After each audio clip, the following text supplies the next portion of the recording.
Hello students, D triple S B T G T practice set 19। आज की class होने वाली है बहुत ज़्यादा इंपॉर्टेंट, क्योंकि इसमें आएंगे इंपॉर्टेंट पीवाईक्यूज, प्रैक्टिस क्वेश्चंस और detail explanation. Exam oriented questions होंगे।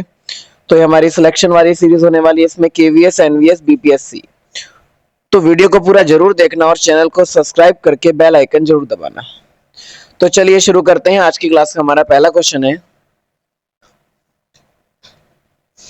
जो हमारा पहला क्वेश्चन है आज की क्लास का, किसी भी दो राज्यों का उल्लेख करें जहां लाल और पीली मिट्टी उपलब्ध है। यानी भारत के किन दो राज्यों में लाल और पीली मिट्टी पाई जाती है। ऑप्शन ए है उत्तर प्रदेश और बिहार, ऑप्शन बी जम्मू कश्मीर और हिमाचल प्रदेश, ऑप्शन सी गुजरात और राजस्थान, और ऑप्शन डी उड़ीसा और छत्तीसगढ़। तो भारत में उड़ीसा और छत्तीसगढ़ में लाल और पीली मिट्टी पाई जाती है, तो इसलिए हमारा ऑप्शन डी जो है वो सही रहेगा। नेक्स्ट क्वेश्चन पे हम लोग चलते हैं। खालिस्तान मृदा प्रधानता ग्रेनाइट, पोटेशियम जैसे प्राचीन स्फटिकीय चट्टानों के सड़ने और लोहे और मैग्नीशियम जैसे खनिजों में समृद्ध चट्टानों से उत्पन्न होता है। तो इसमें हमारे पास चार ऑप्शन है: काली मिट्टी, कछारी मिट्टी, लाल मिट्टी या धूसर मिट्टी। जो लाल मृदा होती है ना, वो प्रधानतः ग्रेनाइट और पीटमस्ता जैसे प्राचीन स्फटिकीय चट्टानों के सड़ने और लोहे के मैग्नीशियम जैसे खनिजों में समृद्ध चट्टानों से उत्पन्न होती है। तो इसलिए हमारा ऑप्शन यहाँ पर सी ठीक रहेगा और यहाँ पर आएगा लाल मिट्टी। ठीक है, चलिए अगले क्वेश्चन पे हम लोग चलते हैं। भारतीय कृषि अनुसंधान परिषद ICAR के वर्गीकरण के अनुसार निम्नलिखित मृदाओं में से कौन सबसे बड़े भूभाग पर पाई जाती है।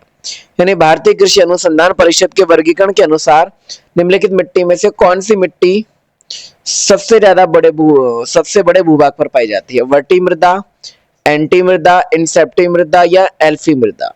जो इंसेप्टी मृदा होती है ये भारत के बहुत बड़े भूभाग पर पाई जाती है, इसलिए हमारा ऑप्शन सी ठीक रहेगा। अगला क्वेश्चन है हमारा,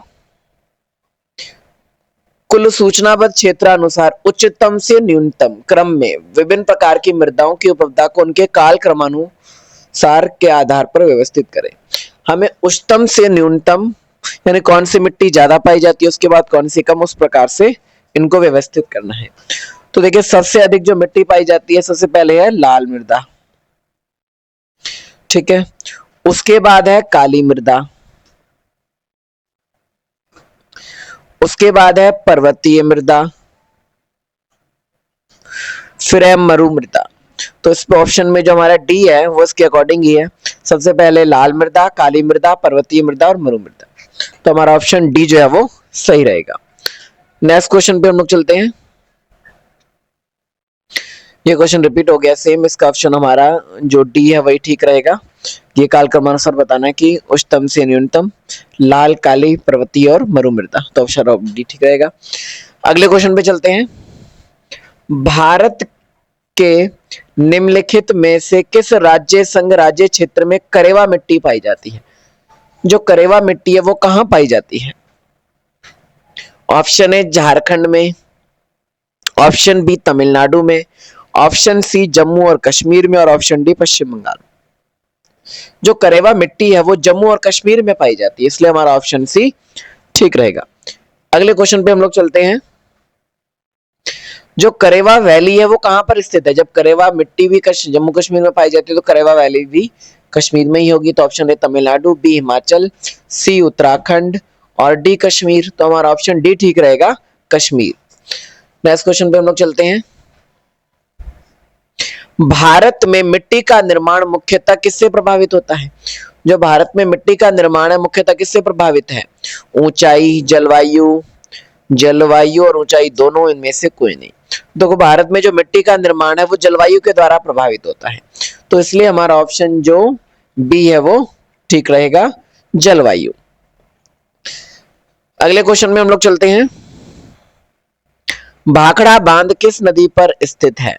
चंबल, सतलुज, गोमती या घाघर। तो भाखड़ा बांध जो है वो सतलुज नदी पर स्थित है, इसलिए हमारा ऑप्शन बी जो है वो ठीक रहेगा। अगला क्वेश्चन, किस नदी पर भाखड़ा बांध बनाया गया है। किस नदी पर भाखड़ा बांध बना? क्वेश्चन हमारा सेम रिपीट हुआ है, रावी, चेनाब, सतलुज और झेलम। तो हम भाखड़ा बांध जो है सतलुज नदी पर बनाया गया। अगला क्वेश्चन, निम्नलिखित में से कौन सी परियोजना कृष्णा नदी पर स्थित है? निम्नलिखित में से कौन सी परियोजना है जो वो कृष्णा नदी पर स्थित है? मयूराक्षी, जवाहर सागर बांध और नागार्जुन सागर। ये तीनों जो परियोजनाएं हैं, तीनों ये तो नहीं है, जवाहर सागर भी नहीं है, जो नागार्जुन सागर परियोजना है ये कृष्णा नदी पर स्थित है, इसलिए हमारा ऑप्शन सी जो है वो सही रहेगा। अगले क्वेश्चन पे हम लोग चलते हैं। कोसी बांध परियोजना का अंग नहीं है। कौन सी परियोजना कोसी बांध परियोजना का अंग नहीं है? हनुमान नगर, नेपाल अवरोधक बांध, ये नहीं है। ये है पूर्वी कोसी नहर, ये भी है। पश्चिमी कोसी नहर, ये भी है। उपयुक्त में एक से अधिक, उपयुक्त में से कोई नहीं। तो हमारा ऑप्शन नहीं ठीक रहेगा, उपयुक्त में से कोई नहीं, क्योंकि जो ऊपर की जो तीनों परियोजनाएं हैं वो कोसी बांध परियोजना है, तो इसलिए हमारा जो ऑप्शन नहीं है वो ठीक रहेगा। अगले क्वेश्चन पे आते हैं। गुजरात में नर्मदा नदी पर बने सरदार सरोवर बांध के लाभों में निम्नलिखित में से कौन सा राज्य समूह शामिल है? गुजरात में नर्मदा नदी पर बने सरदार सरोवर बांध के लाभों में कौन सा राज्य समूह शामिल है? महाराष्ट्र, गुजरात, आंध्र प्रदेश और मध्य प्रदेश। ये तो नहीं है। महाराष्ट्र, मध्य प्रदेश, गुजरात और राजस्थान, ये सभी राज्य इस परियोजना के लाभों में शामिल है, तो हमारा ऑप्शन बी सही रहेगा। कर्नाटक, गुजरात, मध्य प्रदेश और राजस्थान, ये गलत है। उपयुक्त में से एक से अधिक, ये भी नहीं होगा। उपयुक्त में से कोई नहीं, ये भी नहीं होगा, तो इसलिए हमारा ऑप्शन बी ठीक रहेगा। अगले क्वेश्चन पे हम लोग चलते हैं। सरदार सरोवर बांध परियोजना निम्नलिखित में से किन राज्यों को कवर करती है? जो सरदार सरोवर बांध परियोजना है वो किन राज्यों को कवर करती है? गुजरात, राजस्थान, महाराष्ट्र, मध्य प्रदेश। यही ऑप्शन ठीक है। गुजरात, राजस्थान, महाराष्ट्र एवं गोवा गलत है। गुजरात, राजस्थान, महाराष्ट्र, पंजाब, ये भी गलत होगा। उपयुक्त में से कोई नहीं, ये भी नहीं होगा, इसलिए हमारा ऑप्शन ए ठीक रहेगा। जो सरदार सरोवर बांध परियोजना है गुजरात, राजस्थान, महाराष्ट्र और मध्य प्रदेश। नेक्स्ट क्वेश्चन में चलते हैं हम लोग।